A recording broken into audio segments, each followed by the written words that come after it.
Do you ever feel like you're working hard, doing your job well, maybe even going above and beyond sometimes, but still, somehow, people don't really see you? Like you're reliable, but not remarkable, appreciated, but not promoted. It's frustrating, right? Because you're not trying to show off, but you do want your work to matter. You want to be recognized, not just for what you produce, but for who you are. If that sounds familiar, you're not alone. This is something so many of us wrestle with in our 30s and 40s. By now, we've been in the workforce long enough to know the ropes. We've paid our dues, built up experience, learned how to be competent, and yet we still find ourselves asking, why am I not moving forward? Why does it feel like other people are getting ahead while I stay in place? Here's the thing, most of us were never told. It's not just about how good you are at your job. It's about how visible, memorable, and valuable you become to the people around you, especially in quiet, often overlooked ways. Today, I want to talk about 6 underrated skills that help you stand out, not by bragging, not by becoming someone you're not, but by quietly becoming someone no one can ignore. These are the things that don't show up on a resume, but people notice them. They remember them. They promote and recommend and trust you because of them. And the first one? It might surprise you. It's not public speaking or coding or anything flashy like that. It's something much simpler, the ability to read the room. Now, that might sound soft or vague, but stick with me. Think about the last time you were in a meeting, maybe a big one with your manager and a few cross-functional teams. Everyone's talking, someone's presenting a slide deck, there's data flying across the screen. And yet, the real conversation isn't what's being said. It's what's happening in the pauses, in the glances, in the side comments, the energy. When you can pick up on that, when you can sense when your boss is stressed, even if they don't say it, or when a teammate's hesitant to speak up because they're not confident, you become the kind of person people want to work with. You're not just technically capable, you're tuned in. That's rare. It's what I call emotional situational awareness, and it makes all the difference. People start to trust you more, lean on you more, because they feel like you get it, even without a big announcement. And here's the best part. This kind of awareness isn't something you're born with or not. You can build it just by slowing down a little, pausing before you speak, watching people's reactions, noticing tone changes, checking in after meetings, not just to clarify tasks, but to ask, how are you feeling about that? It's subtle, but powerful. Let me give you an example from my own life. I used to work with this guy, Ben. Not flashy, not the loudest voice in the room, but people loved working with him. At first, I didn't get it. He wasn't the best at presentations, didn't have fancy credentials, but over time, I realized he just noticed people. He picked up on tension before it exploded. He diffused awkward moments with humor. He made quiet folks feel heard without putting them on the spot. And when someone was overwhelmed, he offered help in a way that felt respectful, not pitying. He got promoted to a leadership role before people who were technically more qualified. Why? Because he had that unteachable seeming gift, presence. He knew how to read the room. Now, the second underrated skill builds on this, and it's one you already use all the time in your personal life, but often overlook at work. It's the ability to ask better questions. Not just what's the deadline or who's taking the lead, but real, thoughtful questions that invite people to think deeper. Questions that show curiosity, not just compliance. You'd be amazed at how rare this is. Most people rush to respond or solve or agree. But when someone pauses and says, what problem are we actually trying to solve here? Or what does success really look like on this project? Everything shifts. That kind of questioning positions you as a thinker, a collaborator, someone who isn't just ticking boxes, but trying to get to the heart of things. I once worked with a project manager, Asha, who wasn't the most senior person in the room, but she was always the most respected. She had this calm way of asking questions that cut through the noise. It was never aggressive or performative. It was clear she genuinely cared about understanding, not proving herself. And that created this ripple effect. People would stop, think, respond with more depth. Projects got clearer, faster, smoother, just because of her questions. You don't need to be the smartest person in the room to do that. You just need to care enough to slow down and ask. And when you do, People start seeing you not just as a doer, but as a quiet leader. And speaking of leadership, let me share one more skill before we pause. It's making other people feel capable, not in a cheesy rah-rah way. I'm talking about the quiet encouragements, the small validations, the passing, hey, that was a great point you made after a meeting. These little moments of confidence lending, they go a long way. Because here's the truth, most people you work with are carrying around a little bit of imposter syndrome, even the ones who seem confident. And when you can be the kind of person who notices their effort, who gives credit generously, who affirms someone's contribution without needing to spotlight your own, you become magnetic. People want to work with people who make them feel stronger, not smaller. And you don't have to fake it. Just notice. Just say the thing you're already thinking. That deck was really clear. Thank you for making it so digestible. Or, you handled that tough question like a pro. I learned a lot just watching you. That's how you build trust. That's how you create gravity around your presence without ever having to self-promote. So if you've been wondering why your work isn't getting noticed or why your career feels a little stuck, maybe it's not because you're lacking in skill. Maybe it's because the skills you do have are a little too quiet right now, a little too easy to overlook. But they don't have to be. You can lean into them, grow them, use them like the superpowers they actually are. And these are just a few. Let's keep going. Let's keep this conversation going, because I think if you're still here, something's probably resonating with you. Maybe you're realizing, wait, I actually do some of these things already. I just never thought they mattered. And that's exactly the point. We're so conditioned to focus on the loud, measurable achievements, the KPIs, the title changes, the flashy project wins, that we forget the human side of how people grow in their careers. The part where trust, likability, and presence quietly carry just as much weight as productivity. Now, there's another skill I want to talk about that doesn't get enough credit. It's not glamorous, it doesn't come with a certification, but it might be the difference between being seen as someone who does tasks and someone we want to keep around no matter what. It's consistency. That's it. Just being the person who shows up, on time, with care, with focus, even when nobody is watching. Here's the truth. People remember consistency more than brilliance, because consistency builds trust. And in the real world where deadlines shift, managers get overwhelmed, and projects hit snags, the teammate who's calm, dependable, and low drama becomes invaluable. You know the kind of person I mean. When they say, I'll handle it, you know it'll get done. No need to follow up 5 times. No excuses. Just steady follow through. It's not exciting. It doesn't make headlines. But it creates this quiet reputation over time. You can count on them. And look, I get it. Being consistent isn't easy when life is chaotic. Maybe you're managing work and kids, or aging parents, or your own health challenges. You're exhausted some days, juggling way more than you let on. So consistency isn't about being perfect. It's about being intentional with the energy you do have.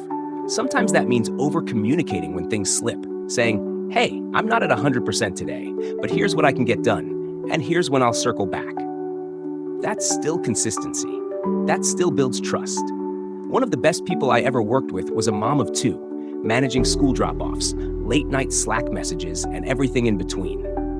She didn't pretend to be superhuman, but she was clear, honest, and steady. And that made her a rock for her whole team. People followed her lead, not because she was the loudest voice, but because she was the most reliable one. And here's the thing, being consistent actually helps you too. It builds confidence, it builds rhythm, it lowers stress because you're not constantly scrambling. You start to feel like you're not just reacting to your work, you're owning it.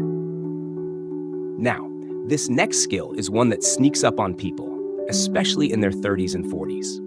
You start realizing that the real challenge at work isn't always the workload. It's the people stuff, the tension, the miscommunication, the unspoken weirdness that no one addresses. And that's where this underrated skill becomes crucial. Knowing how to navigate conflict without making it worse. Let's be honest. Most of us were never taught how to handle tension directly. Maybe you grew up avoiding conflict. Maybe you worked in environments where speaking up felt unsafe, so you learned to swallow frustration, make passive comments, or just keep your head down. But at some point, that backfires. You start feeling resentful, or your silence gets misread, or someone else's bad behavior keeps going unchecked because no one ever called it out. Being able to name tension calmly, directly, respectfully is a game changer. Not just for your mental health, but for how you're seen professionally. And no, it doesn't mean confronting everyone all the time. It means learning to say things like, "Hey, I noticed there's been a bit of confusion around roles here. Can we take a second to clarify?" Or, "I felt a little caught off guard in that last meeting. Can we chat quickly to realign?" These don't have to be big dramatic moments, just clear, courageous micro conversations that keep relationships healthy and work flowing. Let me tell you, people notice when you do this. It's rare. Most people either explode or avoid. So when you can bring steadiness and care to conflict, you become the adult in the room. The person who doesn't just do work, but leads it. I had a colleague once, David, who wasn't the highest ranking person, but he always stepped in when communication broke down.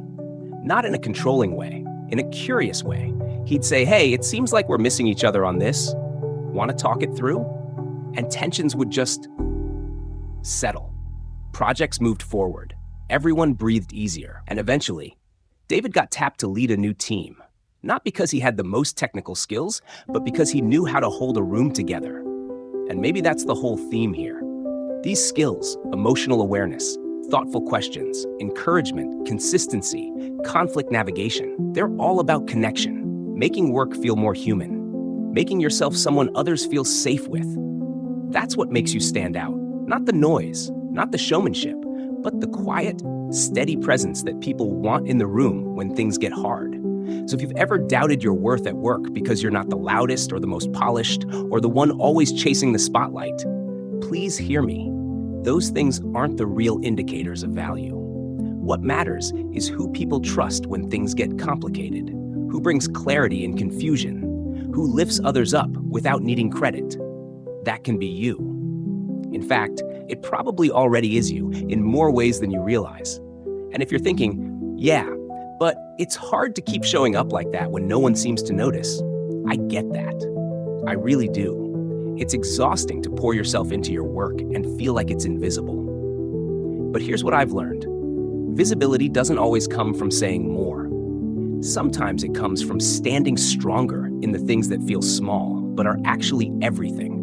You may not get instant recognition, but over time, people start to see you differently. They rely on you, they recommend you, they want you on their team, not because you're flashy, but because you're foundational.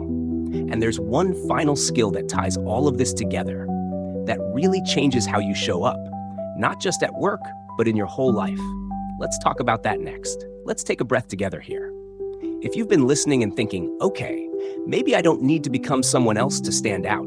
Maybe I just need to see the value in who I already am," then we're on the same page. Because here's the truth. So many of us grew up with this idea that the only way to succeed, especially in professional settings, was to become bigger, louder, more assertive, to network harder, to self-promote, to have a brand. But what if standing out doesn't mean standing on a stage with a spotlight? What if it's about how you move in the small moments, how you lead with thoughtfulness, how you build trust, how you carry yourself even when no one's watching? That brings me to one final underrated skill, and to me, it's the one that quietly holds all the others together. It's self-regulation. Your ability to stay grounded, to manage your emotions, to respond instead of react. We don't talk about this enough at work, but we should, because workplaces are emotional places. Deadlines, pressure, team dynamics, unspoken expectations. It's a lot. And if you're also managing stress at home, maybe you're raising kids, caring for someone, dealing with finances, trying to stay afloat mentally and physically, then showing up every day without snapping, shutting down, or giving up is a whole superpower in itself. Self-regulation doesn't mean pretending everything's fine. It doesn't mean becoming robotic or emotionless. It means developing the ability to pause, to choose your response, to take care of your nervous system in a world that constantly overwhelms it. It might look like stepping away from your desk before responding to an email that triggered you, or taking 5 deep breaths before a tense meeting so you can speak from clarity instead of defensiveness, or learning to say, "I need a moment to think about that," instead of rushing to answer from a place of fear or stress. These sound simple, but they're not easy, especially when you're in a fast-paced environment or when you're used to putting other people's needs ahead of your own. But the more you practice this pause, this inner steadiness, the more powerful you become. Not in a loud, take over the room kind of way, but in a deep, centered way that other people feel. I'll tell you something I've noticed. People with strong self-regulation skills are the ones who tend to get trusted with more responsibility over time. Not because they're the smartest or most outgoing, but because when things go wrong, and they always do, they're the ones who don't spiral. They don't blame. They don't panic. They breathe. They reframe. They help other people feel safe. And that's gold in any workplace. You might be thinking, okay, but I'm not naturally calm. I do get anxious or overwhelmed. Does that mean I can't have this? Not at all. In fact, the people who practice regulation, who work for it, who earn it through experience, they're often the most effective. Because it's not fake. It's learned. It's honest. They know what it costs to stay calm, so when they bring that energy into a room, it means something. And that's something I want you to hear deeply. You don't have to be perfect to be powerful. You just have to start noticing the strength in your subtle contributions. The way you hold space for others. The way you take the high road. The way you bring order to chaos. The way you show up again and again, even when it's hard. These are not small things. These are the reasons people say, I want to work with them again. These are the reasons people say they're a steady presence. These are the reasons people say they make the team better. So if you've ever felt invisible at work or overlooked or like you're falling behind because you're not flashy or outspoken, I want you to know that's not the full story. There are people who succeed because of flash, yes, but there are just as many who succeed quietly, steadily, without ever raising their voice. And they do it through these quiet skills we've talked about. Reading the room, asking better questions, making others feel capable, being consistent, navigating tension with care, and regulating their energy with intention. None of these require you to become someone else. They just require you to value what you're already capable of and to let it shine, even if it's subtle. If you're sitting with this now, feeling seen or encouraged, or maybe just relieved that you don't have to perform to matter, stay with that feeling. Let it affirm something in you. Because you don't need to shout to be heard. You don't need to prove your worth by burning yourself out. You don't need to dominate every room to be respected. You just need to show up as the person you already are. Thoughtful, reliable, intuitive, supportive, and let those skills become your signature. Your presence is enough. You've just been taught to overlook it. Now, I'd love to hear from you. What's one small skill you've always had that maybe you never thought of as valuable? Until now? Drop it in the comments. Let's remind each other of the power in the quiet things.